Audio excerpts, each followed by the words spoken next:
en sommes-nous à vouloir évoluer dans notre vie sans vraiment se donner les moyens d'y arriver? Concrétiser des rêves qu'on remet toujours au lendemain. Pourtant, les jours passent et quand on prend conscience qu'on ne pourra plus rattraper ce temps, alors on comprend l'importance d'agir ici, tout de suite et maintenant. Je m'appelle Manal, je suis passionnée de voyage et de découverte et ce que j'aime par-dessus tout, c'est vivre des expériences qui donnent du sens à ma vie. Aujourd'hui, mon ambition est de partager avec vous des idées nouvelles pour plus de valeur dans votre vie. Moi-même, je cherche constamment à améliorer mon quotidien et je fais souvent de belles découvertes que je vais partager avec vous chaque semaine dans une ambiance décontractée et bienveillante. J'ai imaginé ce talk show comme un moment de divertissement qui vous apporte en même temps des conseils utiles pour upgrader votre vie. Ensemble, nous pouvons atteindre l'objectif ultime, devenir la meilleure version de nous-mêmes. Bienvenue dans le Manal Show.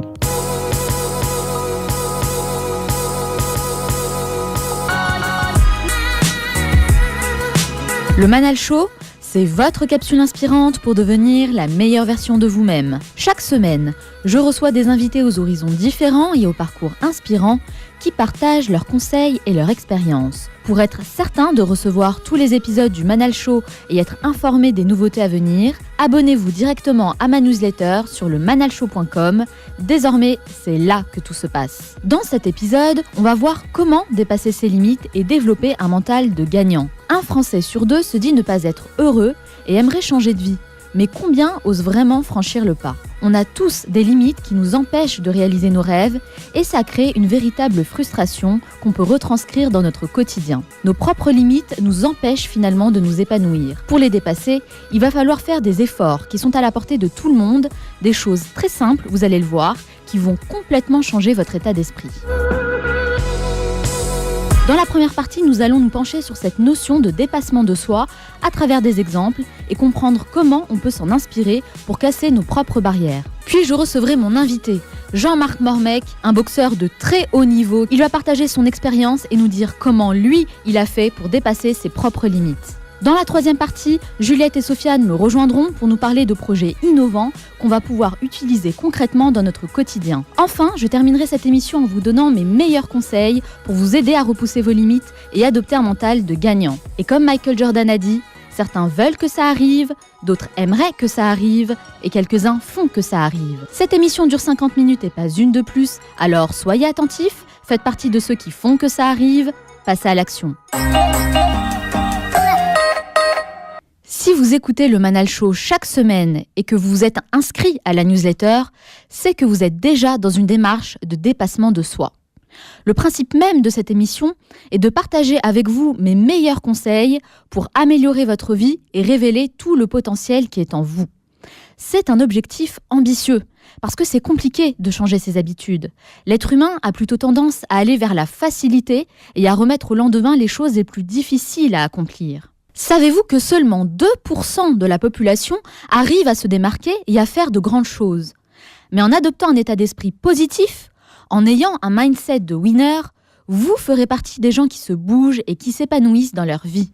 À chaque fois que j'ai lu l'histoire d'une grande personnalité inspirante, j'ai découvert un parcours semé d'embûches et des épreuves plutôt difficiles à surmonter. Ça n'a jamais été facile pour personne. Le problème, c'est que tout le monde veut avoir une vie épanouissante en faisant le strict minimum, sous prétexte que c'est dur. Mais qui a dit que la vie était facile? Combien de personnes ont abandonné alors qu'elles étaient sur le point de réussir? Thomas Edison a dit « Si nous faisions tout ce que nous sommes capables de faire, nous serions étonnés ». La vie est courte et tout peut s'arrêter très vite. Il est hors de question pour moi de passer une journée sans apprendre, sans faire quelque chose d'utile et qui a du sens. Je veux vivre des expériences incroyables et saisir chaque opportunité pour le faire. Comment?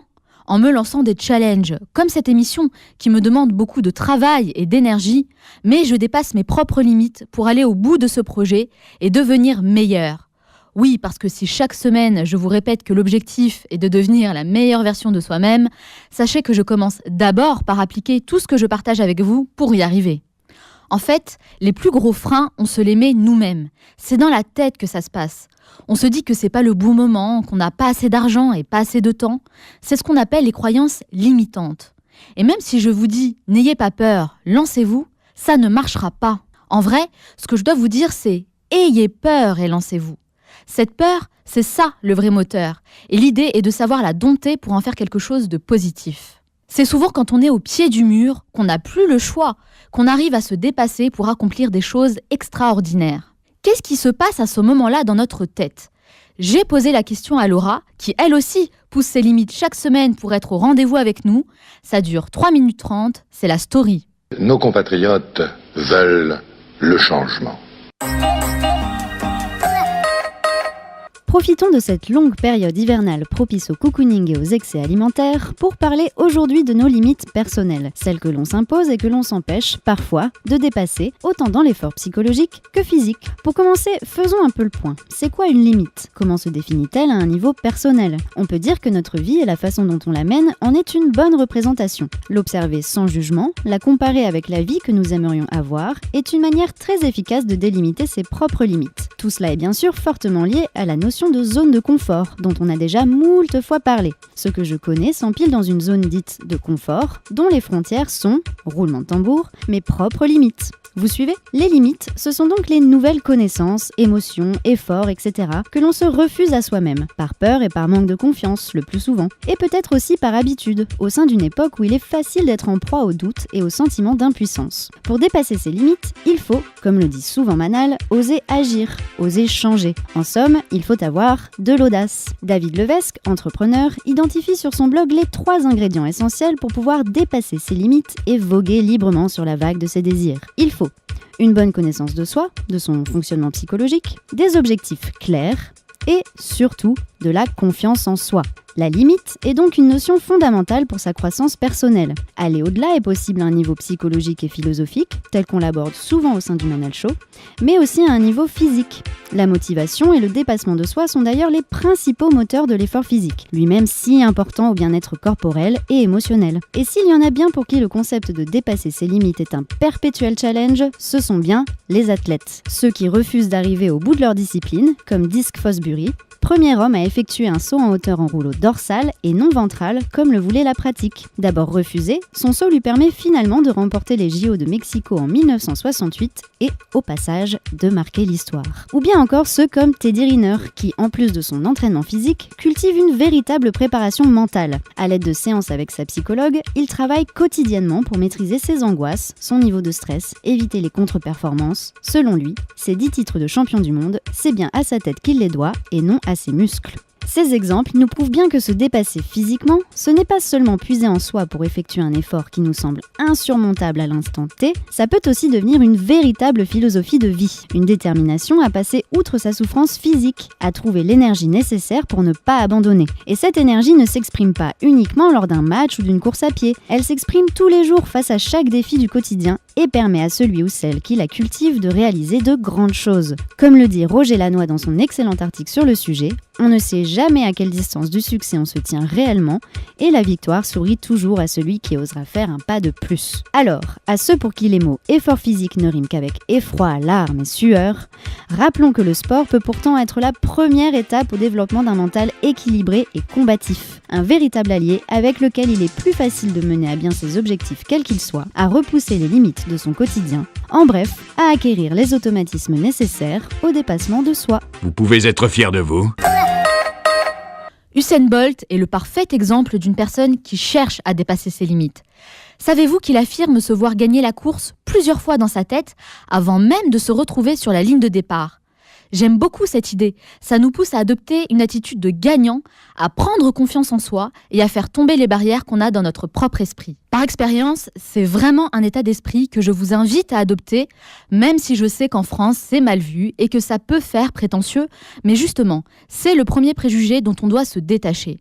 C'est en pensant de cette manière que j'ai quitté mon travail en tant que salarié, mon petit confort, pour créer mon propre projet avec ma vision et mes valeurs, alors que j'avais très peur de sauter le pas. Mais j'étais arrivée à un stade tel que je n'avais pas d'autre choix que de réussir. Comme un boxeur sur le ring qui n'a pas d'autre choix que de mettre KO son adversaire. Et vous savez quoi ? Je m'apprête à accueillir un grand sportif de haut niveau, l'un des meilleurs dans son domaine.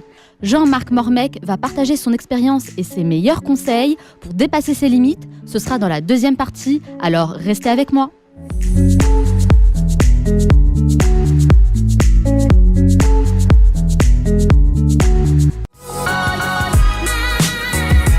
écoutez le Manal Show, votre capsule inspirante pour devenir la meilleure version de vous-même. Dépasser ses limites, c'est l'une des choses les plus difficiles à faire et pourtant, on aimerait tous réussir à se surpasser pour accomplir de grandes choses. Dans cette seconde partie, je suis avec mon invité, Jean-Marc Mormec, un boxeur qui a marqué son époque en réussissant des exploits qui l'ont mené vers le titre de champion du monde dans 2 fédérations différentes.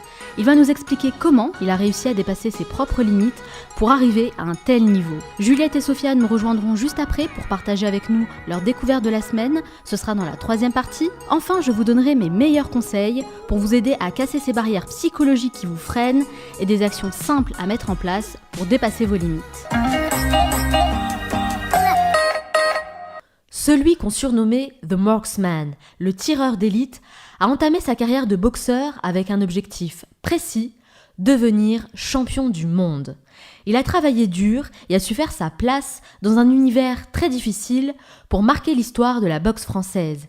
Il a à son actif un beau palmarès, avec des victoires qui lui ont valu 6 fois le titre de champion du monde. Son parcours et sa détermination font de lui un des boxeurs français le plus apprécié dans le monde sportif. Sa carrière est parsemée de glorieuses victoires et de quelques défaites aussi. Il en a tiré de précieux enseignements qu'il va partager avec nous pour nous inspirer à dépasser nos propres limites. Aujourd'hui, il a raccroché les gants pour se livrer à de nouveaux combats. C'est en tant que délégué interministériel pour l'égalité des chances des Français d'outre-mer qu'il mène plusieurs actions auprès de la jeunesse depuis 2016. Et c'est d'ailleurs dans son bureau, en plein cœur de Paris, qu'il me reçoit pour répondre à mes questions. Jean-Marc Mormec, bonjour. Bonjour. Merci d'avoir accepté mon invitation. Alors, pourquoi ? Pourquoi avez-vous choisi de faire de la boxe ? C'était suite à un combat de boxe que j'ai vu à la télé dans les années 85. C'était suite à un fabuleux combat c'était Marvin Hagler contre Tom Ernst. On se dit les 3 rounds les plus violents de l'histoire. Fabuleux combat. Et là, ça m'a plu. J'ai voulu être ce Marvin Hagler. Et pour l'être, il a fallu que j'aille m'inscrire à la boxe puisque auparavant, je faisais du foot, tout se passait bien, sport collectif, avec les potes, mais non, j'avais besoin de faire ce sport individuel pour me démarquer. Qu'est-ce qui vous a plu quand vous avez vu ce combat ? Qu'est-ce que ça a suscité en vous ? C'est que ce boxeur qui était Marvin Hagler avait été touché, donc il va dans son coin, on ne sait pas si on va l'arrêter, et il reprend le combat et il se jette sur son adversaire, il lui assène des coups, et puis son adversaire s'effondre et il gagne. Donc là, je me dis, mais tout est possible. Rien n'est perdu, qu'on se donne qu'on a la volonté et on se donne les moyens. Au moment où vous avez vu ce match-là, c'est ce qui vous a donné envie d'être boxeur ? Vous aviez quel âge à peu près ? J'avais 13 ans, donc je me suis dit, à 13 ans, j'étais un peu bagarreur, forcément on est dans la banlieue, donc je pense qu'il vaut mieux savoir se battre parce qu'il faut se défendre. Et ça me passionnait. J'y étais en pensant forcément que je serais le plus fort et en oubliant que les autres aussi s'entraînent et ils seront aussi forts que moi. Mais non, je voyais que moi, j'étais centré sur moi, donc je me suis lancé. Et qu'est-ce que vous avez fait ? Vous avez quitté le club de foot pour vous inscrire dans une salle et faire de la boxe ? Je me suis blessé au foot et puis je me suis blessé, donc je me suis orienté vers la boxe en me disant que c'est pas un sport juste de combat, quoi. Il y a une discipline, il y a un savoir-faire, il y a une vraie philosophie dans ce sport et que c'est le noble art. C'est pas juste un sport de chiffonnier et donc j'ai appris. Et vous, vos parents, ils faisaient quoi comme métier ? C'était des sportifs ? Non, enfin, mon père, il travaillait à l'hôpital, ma mère était femme de chambre, et puis voilà. Et en parallèle du sport, vous étiez quel genre d'élève à l'école ? J'étais plutôt un élève turbulent. Je préférais rester au fond de la classe. Pourquoi ? Qu'est-ce qui vous embêtait à l'école ? J'étais un peu turbulent, donc je suis arrivé ici, j'avais 6 ans, donc c'est vrai que j'avais perdu tous mes repères. Donc à mon aîné, moi, le seul truc que je voulais, c'était de retourner chez moi. Je voulais rentrer chez moi et puis oublier ces vacances qui ont été trop longues pour moi. Mais finalement, vous n'avez pas eu besoin vraiment de réussir à l'école pour réussir votre vie. J'ai eu de la chance, mais je déconseille ça aux autres. Donc l'école, c'est une chose et c'est primordial. Ça, et pourquoi vous dites ça ? Quels enseignements vous en tirez de votre parcours, vous, à l'école ?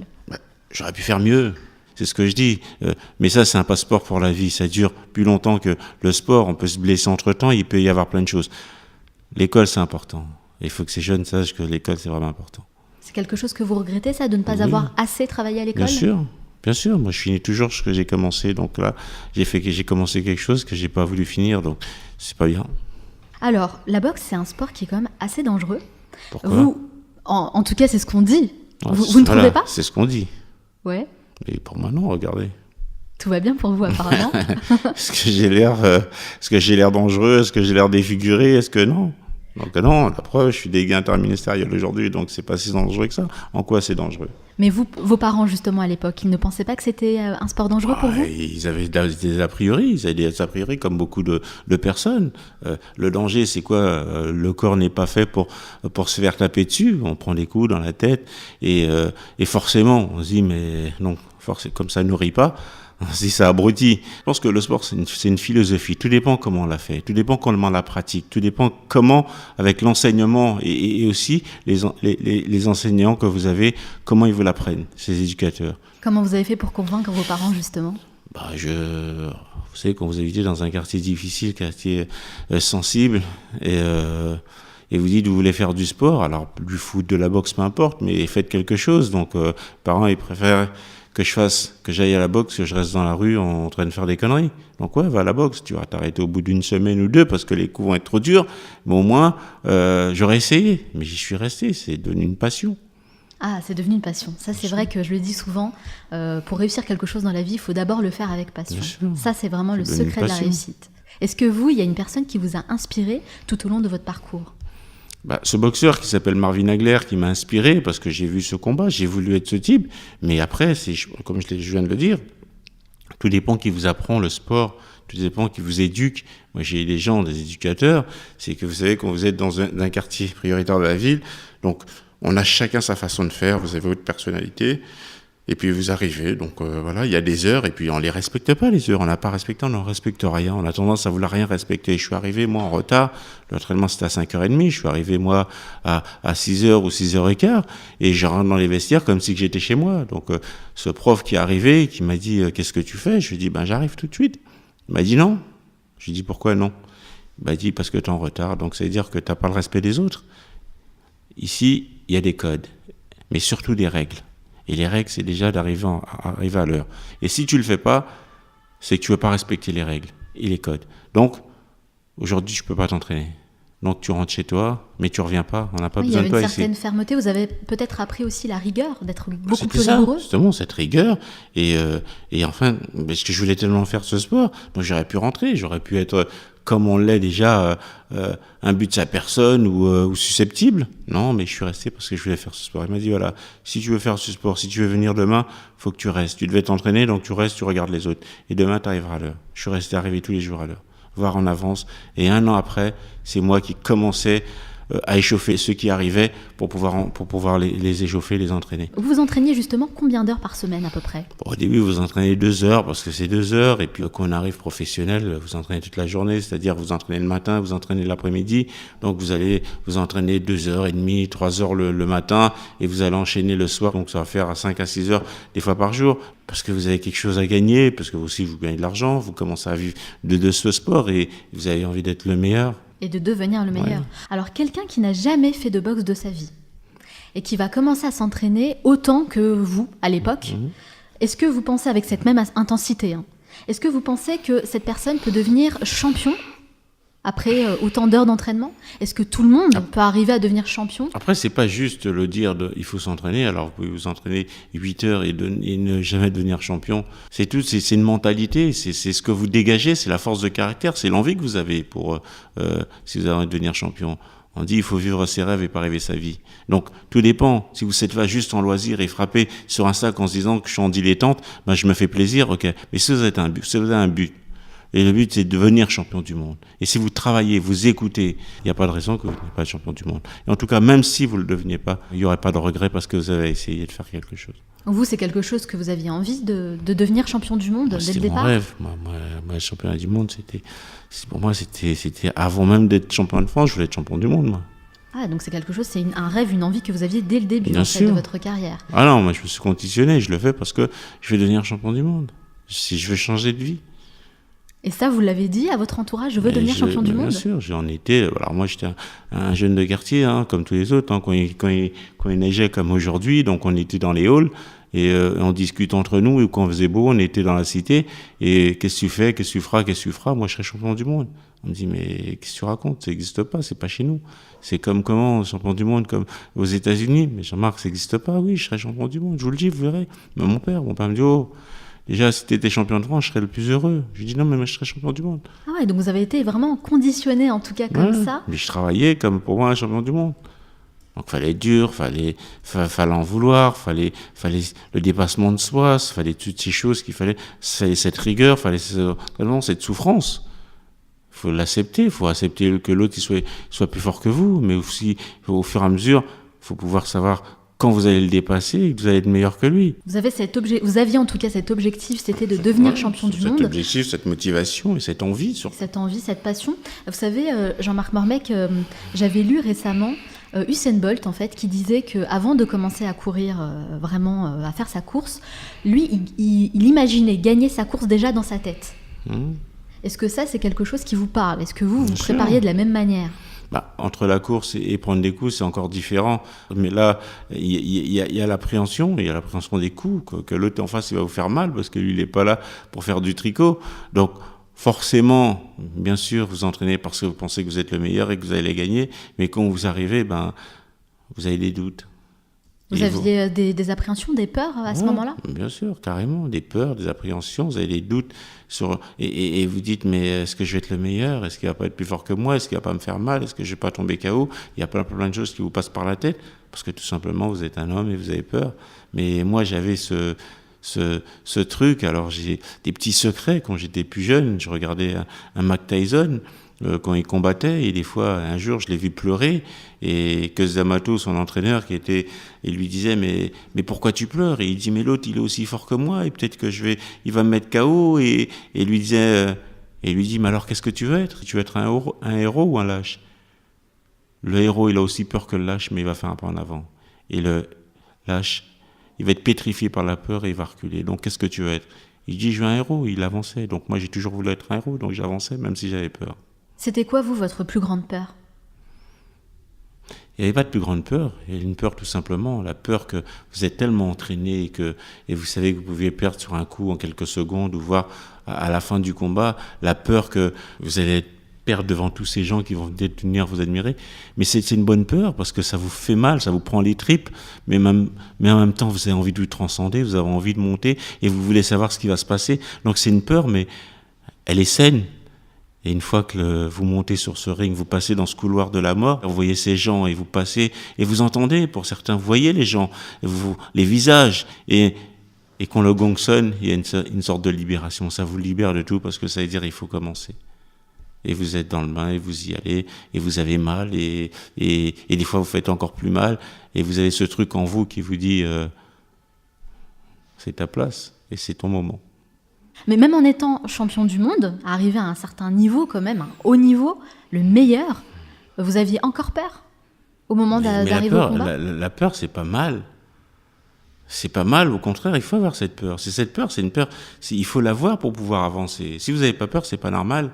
Mais l'inconnu fait peur. Mais j'aimais ça, parce que c'est votre seule façon de vous transcender. Et ça vous manque. Vous savez, cette peur, c'est avoir mal au ventre, vous décomposer, réfléchir avant, pas dormir même. Mais c'est ça qui est excitant dans ce sport, c'est de pas savoir. Ce sport, c'est le combat de la vie.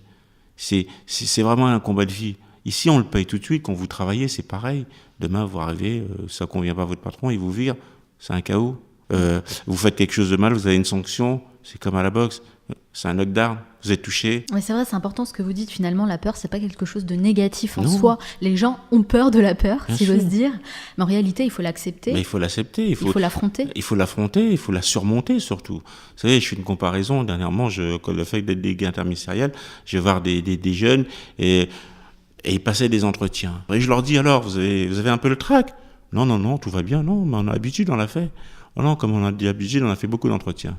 Et je leur dis, mais pourtant, moi, je fais beaucoup de combats. Et à chaque fois, j'ai eu peur.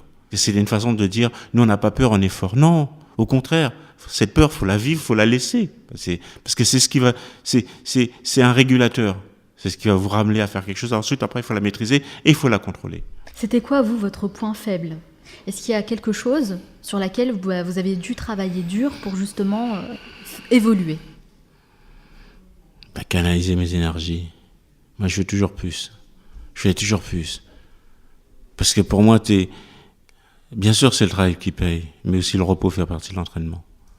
Donc, à un moment donné, il n'est pas question de vous mettre aussi dans le rouge, mais je veux toujours plus. Je veux toujours l'excès. Ça peut être dangereux aussi. Et comment vous avez fait pour canaliser cette énergie ? J'ai des gens auprès de moi qui ont su me faire travailler de la bonne façon. Et comme des coachs, par exemple ? Comme des coachs, qui ont su m'arrêter. Des fois, vous aimez bien les gens. Donc, c'est plein de choses qui vous régulent un peu. Parce que je sais qu'il y a des grands champions comme Teddy Riner, par exemple, qui se font accompagner par des coachs qu'on appelle des coachs de préparation mentale. Est-ce que c'était aussi votre cas ? Est-ce que ça vous a aidé ? À l'époque, il n'y avait pas ça. Ah, c'était quel type de personne alors qui vous accompagnait ? Il n'y avait pas. Vous étiez votre propre coach. Vous entraînez à l'arrache, parce on a tous regardé Rocky, et comme Rocky fait ça, nous on va faire ça. Bien sûr, après les préparateurs physiques arrivent un peu plus tard, donc on les prend et puis on s'entraîne. Mais pour le mental, votre mental, il est là. Et vous êtes d'accord que quand même, dans la boxe ou même dans d'autres sports, de ce niveau-là, le mental, c'est important. Mais comme vous l'avez, il est intégré, il est en vous, le mental. Après, il y a des gens qui ont besoin, peut-être un coach, ils ont besoin d'un supplément. Moi, j'avais pas besoin. Tout était dans ma tête. Je savais ce que je voulais aller. Moi, c'était le combat qui m'intéressait. C'était de réaliser quelque chose. Je me suis programmé psychologiquement pour être champion du monde. Donc, qu'est-ce qui allait m'empêcher ? J'étais un tank. J'avançais. Vous avez fait ça tout seul ? Tout seul. En tout cas, le mental, c'est tout seul. Quand vous prenez les coups, vous les prenez tout seul. Vous avez toute une équipe autour de vous qui vous prépare à quelque chose. Mais à un moment donné, quoi qu'on dise, quand vous êtes sur le ring, c'est personne qui prend les coups pour vous. Et c'est vous qui savez ce que vous ressentez, ce que vous avez. Il y a la réussite et il y a l'excellence. Moi, j'ai toujours visé l'excellence. Écoutez, c'est intéressant parce que c'est vrai que je me disais peut-être qu'il fallait être accompagné de personnes justement dont c'est le métier pour pouvoir se préparer mentalement. Et en vous écoutant, je me dis que finalement, on est vraiment seul à pouvoir dépasser ses propres limites, puisque finalement, c'est nous qui nous mettons nos propres barrières. Ça vous sert à quoi aujourd'hui, dans votre vie de tous les jours, cette expérience incroyable que vous avez eue dans la boxe ? Qu'est-ce que ça vous a appris concrètement ? Qu'est-ce que ça vous a appris aujourd'hui ? Maintenant, qu'est-ce que vous utilisez dans votre vie au quotidien ? Vous êtes à l'écoute. Ça a canalisé toutes ces énergies que j'avais en moi. Maintenant, vous êtes à l'écoute des autres. Vous prenez le temps d'écouter les autres. Et même quand l'autre, des fois, vous le sentez un peu survolté, révolté, vous arrivez à le canaliser, parce que le fait d'être calme et l'écouter, et puis pouvoir lui parler, donc à un moment donné, vous le ramenez à la réalité. La réalité, c'est si on n'échange pas, si on ne parle pas, il n'y a rien qui va se passer. Alors vous l'avez dit, vous avez eu de nombreuses victoires tout au long de votre parcours. Est-ce que la victoire, finalement, c'est quelque chose à laquelle on s'habitue ? Oui. Bien sûr, on gagne. J'ai peut-être, pendant 9 ans, j'étais invaincu, mais après, il y a le côté de la perversité du truc. Bien sûr, vous habituez, vous êtes content, vous gagnez, et puis à un moment donné, comme tout le monde, et où on voit que vous êtes humain, parce que, à un moment, vous prenez le melon sans vous rendre compte. Et vous devenez peut-être suffisant aussi, sans vous rendre compte. Ça vous est arrivé à vous, bien sûr, à un moment donné ? Bien sûr, comme tout le monde. Et comment vous avez fait pour revenir à la raison ? Quand vous tombez, c'est là que vous vous rendez compte qu'on est comme tout le monde. Ah, donc c'est quand vous tombez en fait. Bien sûr. Vous vous rendez compte que finalement il faut tomber. Sinon, pour quelle raison que vous allez changer si vous gagnez tout le temps ? Si vous êtes suffisant et vous continuez à gagner, vous serez encore plus suffisant. Donc c'est à un moment donné que c'est quand vous prenez une chute et vous tombez et vous vous rendez compte que vous êtes juste comme tout le monde. Et il n'y a pas de différence. Maintenant, qu'est-ce qu'on fait ? Est-ce qu'on reste par terre ? L'homme n'est pas fait pour rester par terre, il est fait pour se relever et repartir. Alors on se remet debout et on retrouve le chemin. Mais finalement, l'échec, c'est quelque chose de bien. Mais bien sûr. C'est une remise en question de plein de choses. C'est l'humilité que peut-être que vous avez perdue. Et c'est le départ, le renouveau de quelque chose. Mais seulement, on y arrive seulement qu'on arrive à se remettre en question vraiment et qu'on arrive à repartir. Vous mentez aux autres, mais vous ne mentez pas à vous-même.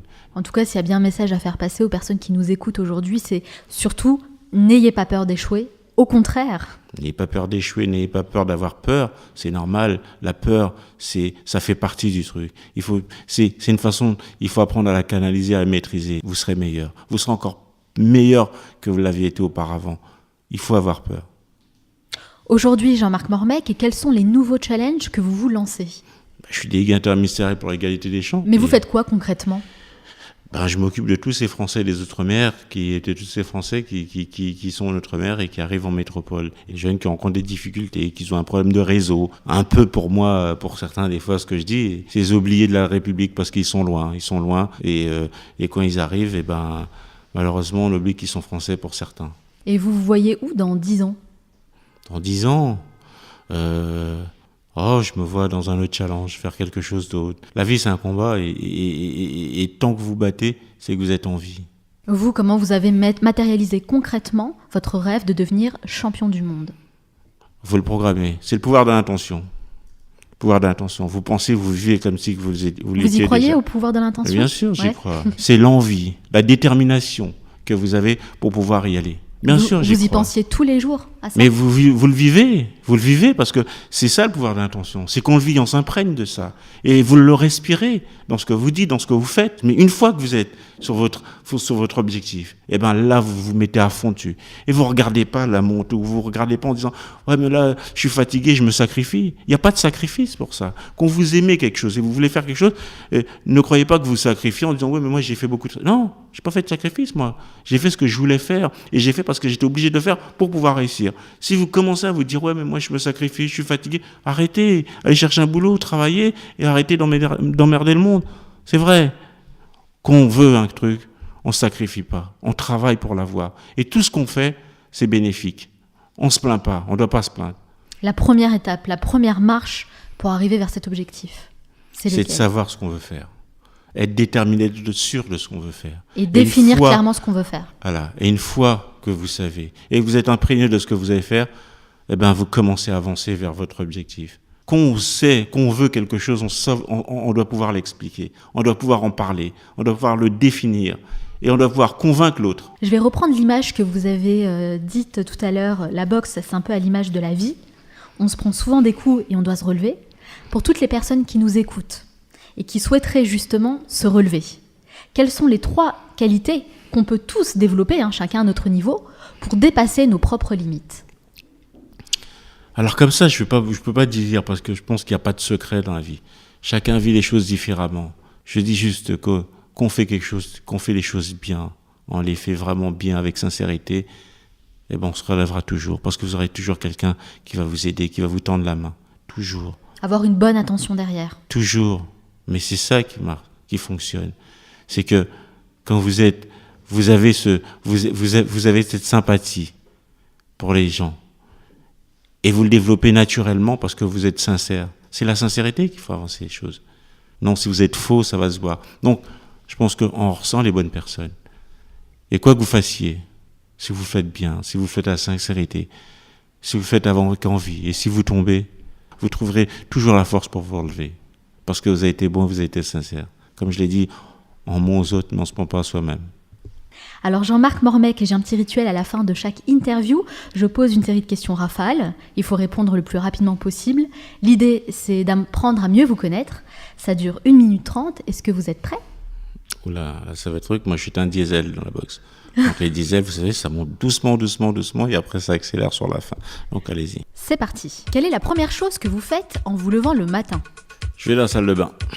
Quelle est la personne que vous admirez le plus ? Aujourd'hui, je dirais que c'est ma femme. Quel est le dernier livre que vous avez lu ? C'est un petit livre, c'était marrant, c'est l'armure, le chevalier à l'armure rouillée, je crois. Quel métier si vous n'étiez pas devenu boxeur ? J'aurais voulu être avocat, parce que c'est une façon de défendre les autres. Quelle est votre plus grande peur ? L'inconnu. Quelle est la chose dont vous êtes le plus fier ? Ce que j'ai réalisé, mon rêve, de devenir champion du monde. Qu'est-ce qui vous agace le plus dans la vie ? L'hypocrisie des gens. Quel animal vous représente le mieux ? J'aimerais plein d'un coup, mais le lion. Quelle est l'application que vous utilisez le plus ? WhatsApp. Quel est l'endroit où vous aimez aller pour vous ressourcer ? En Guadeloupe, chez moi, parce que j'y suis né. Quel est votre film ou documentaire préféré ? J'aime bien les reportages sur les animaux, je trouve ça fabuleux. Et pour le film. Je resterai, je dirais, les 3 parrains, j'ai trouvé ça bien. Quelle est la chose à laquelle vous croyez et que les autres considèrent comme une folie ? Je crois en Dieu. Pour vous, quelle est la personne qui incarne le mieux le mot réussite ? Je dirais Mandela, avec tout ce qu'il a vécu, donc c'est un grand monsieur. Il n'a pas prôné la méchanceté, malgré ce qu'on lui a fait, donc c'est une vraie réussite. Quel a été le moment le plus marquant de votre vie ? Quand je me suis mis en tête que je reviendrais champion du monde, les objectifs que je me suis fixés et le travail que j'ai fait pour y arriver. Quel est votre plus grand regret ? Tout ce que j'ai pas pu faire, encore. Selon vos proches, quelle est votre plus grande qualité ? Je dirais ma générosité, Et selon vous, quel est votre plus grand défaut ? je dirais mon impulsivité. Quelle est la dernière chose que vous faites avant de dormir ? Je suis sur mon portable. Merci Jean-Marc Mormec d'avoir répondu à mes questions. Alors je vous rassure, il y a beaucoup de gens qui sont sur leur portable avant de dormir. Ça c'est vraiment une mauvaise habitude. C'est un poison.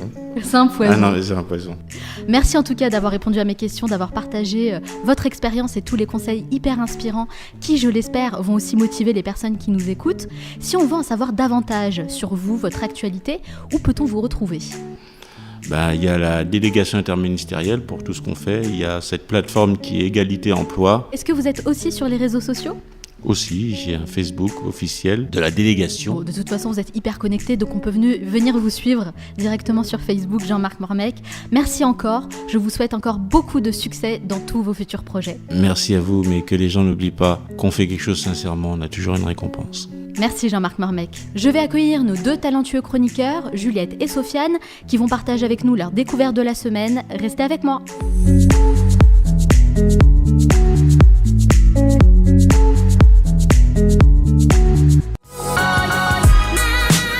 Vous écoutez le Manal Show, votre capsule inspirante pour devenir la meilleure version de vous-même. Je vais partager avec vous mes meilleurs conseils pour réussir à dépasser vos limites et à développer un mental de gagnant.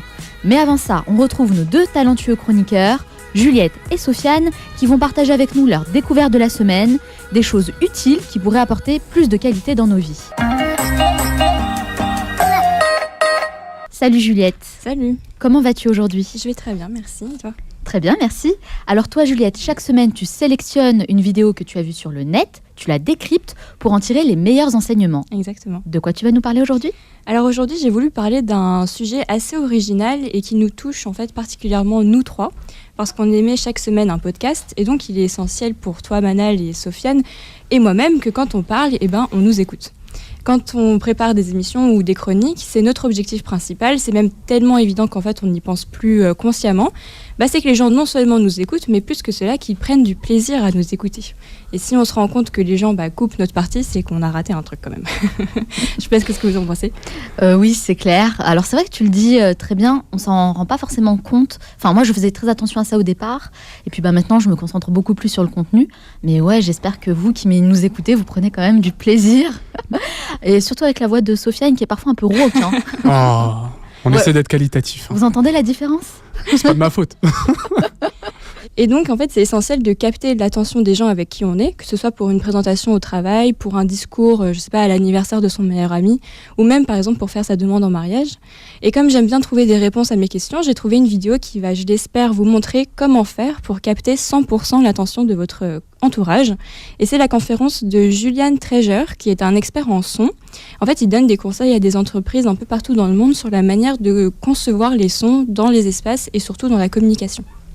Très intéressant. Alors, qu'est-ce que tu as appris qui pourrait justement nous aider, nous, à être plus écoutés ?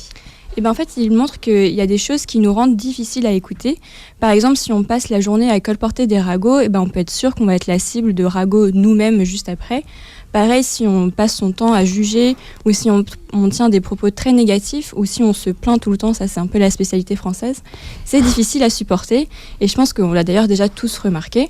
Aussi, en fait, si on exagère tout ce qu'on dit ou qu'on ment ou qu'on est dogmatique, c'est-à-dire qu'on va imposer nos opinions comme des faits, on peut être sûr que la personne en face ou notre audience va se refermer comme une huître. En fait, on attire à nous ce qu'on fait.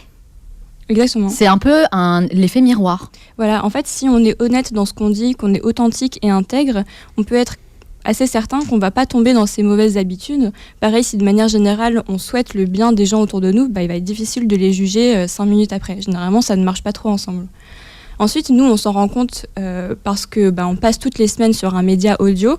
La voix, c'est notre principal outil. D'ailleurs, toi et moi, on a été malades une fois pendant une émission. Oui, c'est vrai, c'était compliqué. Pendant un enregistrement, et c'est là qu'on s'est vraiment rendu compte que 100% des choses qu'on dit passent par notre voix. C'est un peu bête à dire, mais c'est comme ça. C'est vrai, mais je ne sais pas du tout si vous qui nous écoutez, vous en êtes rendu compte. Je pense que si, on a essayé de faire le maximum. Mais c'est vrai que finalement, avoir une voix agréable, c'est hyper important pour pouvoir être écouté. Mais c'est pourquoi, en fait, surtout quand on est un peu du genre timide, il ne faut surtout pas négliger ce travail de la voix, parce que comme pour le reste, c'est l'entraînement qui fait toute la différence. Par exemple, on va avoir tendance à voter pour quelqu'un qui a une voix grave, parce qu'en fait, on va l'associer à du pouvoir ou à de l'autorité. Donc si vous avez une importante présentation à faire, par exemple au travail, et qu'on doit vous prendre au sérieux, entraînez-vous à parler avec une voix qui vient de la poitrine et non du nez ou de la gorge, qui peut être assez désagréable. Et même maintenant, il y a des coachs pour la voix qui vont en fait vous entraîner avec toutes sortes d'exercices, et de plus en plus de personnes font appel à ces services, pas seulement les politiques ou les grands PDG, même des gens en fait dont le travail passe énormément par l'oral. Et donc déjà chez vous, allez voir la vidéo, parce que en fait le conférencier donne déjà plein de petits exercices qu'on peut faire à la maison ou juste avant de devoir parler en public. C'est des exercices pour contrôler sa respiration, son volume sonore. C'est important de ne pas parler trop fort ou pas assez fort. Le timbre de la voix, donc c'est parler trop aigu ou trop grave. Et surtout le rythme qui est extrêmement important. Donc n'oubliez pas que ce qui est important, ce n'est pas que ce que vous dites, mais c'est aussi et presque surtout comment est-ce que vous le dites. Complètement d'accord avec ça. Écoute, ça me donne très très envie d'aller voir la vidéo. D'ailleurs, on va la partager avec vous sur le site lemanalshow.com. Comme chaque semaine, je le répète, mais on met toutes les références à chaque fois sur le site. Il y a toujours un article dédié à chaque épisode, donc vous retrouvez tout sur lemanalshow.com. Moi, je vais aller la regarder, c'est sûr. Je t'ai conseillé vivement. Ah oui, tu m'as vraiment convaincue. Là, vraiment. Et c'est vrai, je suis persuadée que de toute façon, quoi qu'on fasse dans la vie, il n'y a pas juste le fait de le faire, il y a la manière de le faire. La posture. La posture, tout à fait. En tout cas, merci beaucoup Juliette pour cette chronique hyper intéressante.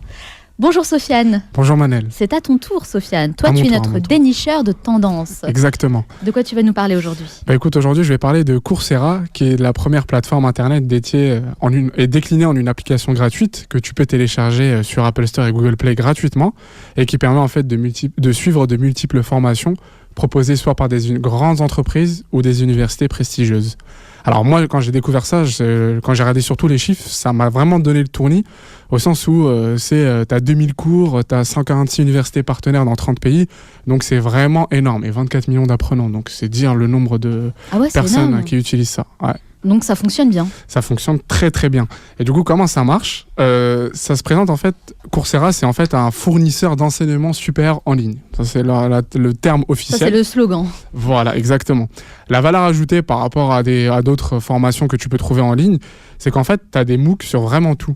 Que ça soit en entrepreneuriat, cartographie, le marketing, le développement web. Est-ce que tu peux rappeler pour ceux qui nous écoutent, c'est quoi un MOOC ? Un MOOC, c'est un enseignement que tu peux suivre en ligne pour te former sur tout et rien en fait. Tout et rien. Je sais pas si c'est la bonne définition. Mais en gros, c'est un programme. Un MOOC, c'est un programme que vous avez en ligne avec plusieurs contenus. Ça peut être des ateliers, ça peut être des conférences, plein d'enseignements comme ça gratuits que vous suivez avec un objectif précis pour apprendre quelque chose. C'est ça. C'est pas quand je dis tout rien, c'est des choses qui peuvent pas forcément m'intéresser, tu vois. Oui. Je me suis quand même permise de reprendre. Ouais, pas de souci. Et du coup, c'est décliné aussi en différents formats, vidéo, texte. Et le but, c'est vraiment apporter le meilleur contenu aux utilisateurs issus des plus grandes écoles, en tout cas les plus réputées. En France, tu as 11 écoles.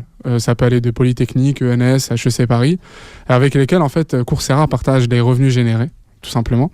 Et en fait, elle va te proposer une multitude de choix avec des certifications professionnelles payantes et qui peuvent aller de 4 semaines à 3 ans. Mais est-ce que toutes les formations sont payantes ? Alors, oui et non. Tout dépend si tu souhaites en fait avoir une certification officielle pour étoffer ton CV. Par exemple, moi, j'ai pu lancer un cours qui s'appelle « Créer et développer une start-up technologique gratuitement ». C'est mon côté start-up. Ah d'accord, donc c'est toi-même qui as créé ton cours ? Non. C'est en fait tu suis le cours. Quand je dis lancer un cours, c'est cliquer dessus et. Ah d'accord. Voilà. Tu t'es inscrit au cours, tu t'es abonné pour le suivre. Exactement. Où en fait tu dois consacrer 3 à 4 heures de ton temps par semaine. Et en fait, si tu veux la certification, c'est $41. Par contre, si tu veux, tu peux aussi le suivre gratuitement, sans la certification. Donc c'est bien, c'est vraiment pour tous les budgets en fait. Voilà. En règle générale, t'as des cours qui peuvent aller donc d'une semaine à 3 ans et qui peuvent aller de 60 € pour une formation d'une semaine à $30,000 pour un MBA. Très bien, donc c'est selon vos moyens, selon vos objectifs. Exactement. Après, il faut savoir que payer, c'est peut-être... on se donne un côté plus sérieux, parce qu'en fait, Coursera a donné des stats à ce niveau-là. Ceux qui prennent une formation gratuite, c'est 8% la finissent, alors que si tu payes, il y en a 65% des utilisateurs qui vont la finir. Je confirme complètement, quand on s'engage, quand on met de l'argent sur la table, je peux vous dire qu'on va jusqu'au bout. Voilà. Je sais par expérience, parce que moi-même, je propose des ateliers et des conférences. Quand je fais payer les gens, il y a beaucoup de monde, hein. Le jour J. On en veut pour son argent. Et moi aussi, finalement, quand je suis une formation, si je paye 1 000 €, évidemment que je vais consacrer 3 heures par semaine, si ce n'est plus, pour suivre la formation. On est d'accord. Après, c'est une question d'enjeu et c'est une question aussi d'honnêteté avec soi-même, hein, comme toujours. J'aime bien dire cette expression, parce que c'est très important. Ouais, mais bon, nous, êtres humains, on a besoin d'une petite carotte quand même, pour avancer. Alors, moi, je vais te faire un petit questionnaire, Manel. Est-ce que tu connais l'un des cours les plus populaires de l'application ? Une idée ? L'un des plus populaires, bonne question, peut-être un cours sur l'entrepreneuriat ? Alors non, il s'appelle Learning How to Learn. Je traduis, c'est apprendre à apprendre. C'est Barbara Oakley. C'est 2 millions d'apprenants à peu près. Ah, intéressant. Donc tu vois, apprendre, en gros, c'est un cours qui t'explique comment apprendre. Ouais, mais en fait... Alors que les gens sont là pour apprendre. Voilà. Là, petit aparté, selon moi en tout cas, à l'école, on devrait justement apprendre à apprendre. Exactement. Donc finalement, ils proposent des choses qu'on ne trouve pas forcément à l'école actuelle. Moi, ce que je trouve, c'est que c'est une véritable alternative pour l'éducation, pour l'enseignement et l'éducation au niveau supérieur. Quand on voit l'accroissement démographique dans certains pays, notamment en Inde et en Chine, où tu as des 60 à 100 millions de potentiels futurs étudiants, je me dis où est-ce qu'on va les mettre dans les universités, et je me dis que l'enseignement en ligne et d'une plateforme comme Coursera peuvent être une véritable alternative. Voilà. Mais même pour nous en France, je suis complètement d'accord avec ça, mais même en France, en fait, finalement, on reprend nos études à n'importe quel âge. Mais même les universités blindées. Oui, après les amphis, on connaît les amphis de L1. Où personne ne va d'ailleurs. Exactement. Il y a plein de gens qui décrochent au bout de 3 mois, donc peut-être qu'effectivement, c'est juste le système qui leur convient pas, c'est pas l'enseignement en lui-même. Oui, voilà. Et puis l'outil est plutôt moderne, actuel. On a la diversité aussi des enseignements. Non, moi, franchement, je valide à 100%. C'est jeune, c'est dynamique, donc. Et ça s'appelle Coursera et c'est dispo sur Apple Store et Google Play. Merci Sofiane pour cette belle découverte. Merci Juliette. On vous retrouve la semaine prochaine. Même heure et même endroit. On arrive à la fin de cette émission et comme promis, je vais vous donner mes meilleurs conseils pour dépasser vos limites et adopter un mental de gagnant. Are you ready? Oui. Here we go. Conseil numéro 1, décider. Quand on veut aller de l'avant et se lancer dans un challenge qui nous semble plutôt difficile, la première étape est de décider de le faire. Cela peut paraître simple, mais en réalité, tant que vous n'avez pas clairement décidé dans votre fort intérieur de passer à l'action, vous trouverez toujours des raisons de ne rien faire. Décider, c'est quoi ? Concrètement, écrivez votre objectif et mettez-vous une deadline et surtout, engagez-vous auprès d'une tierce personne. Dites-lui ce que vous souhaitez accomplir avec une date précise et demandez-lui de vous questionner régulièrement sur l'avancée de votre projet. Ça vous mettra une pression positive pour ne pas lâcher et aller au bout de votre engagement. Conseil numéro 2, trouvez votre inspiration. Quand on est focus sur un projet, on est obligé de se créer un environnement qui nous maintient dans une énergie positive. Inspirez-vous des personnes qui ont réussi en lisant des livres, en écoutant des podcasts, en regardant des vidéos qui vont vous donner envie de les imiter et d'aller plus loin. On a tous besoin d'une bonne dose de motivation pour se sentir pousser des ailes. Moi, je la trouve en me rapprochant des personnes dont j'admire le parcours. Je fais des choix. Par exemple, le soir, je préfère lire une biographie plutôt que de regarder la télévision. Utilisez votre temps pour apprendre des choses et trouver de l'inspiration. Cela vous motivera à dépasser vos limites. Conseil numéro 3, faites du sport. C'est un excellent moyen de se forger un mental d'acier. Quand vous faites du sport, vous sollicitez non seulement les muscles de votre corps, mais aussi votre cerveau. Et souvent, les gens qui pratiquent une activité sportive régulière vont avoir tendance à plus facilement prendre des risques et à se dépasser. Faire du sport vous apprend à être persévérant, patient et régulier dans vos efforts. Vous allez prendre conscience de vos performances et de vos progrès, ce qui va vous donner envie de vous surpasser dans tous les domaines de votre vie. J'espère que cette émission vous a plu et que ça vous aidera à dépasser vos limites et devenir une meilleure version de vous-même. Rendez-vous dès maintenant sur lemanalshow.com et inscrivez-vous à la newsletter pour recevoir tous les épisodes. C'est désormais ici que je vais partager toutes les nouveautés et les belles surprises que je vous réserve. Nous, on se retrouve la semaine prochaine dans un nouvel épisode. D'ici là, on reste en contact sur la page Facebook du Manal Show. Ciao!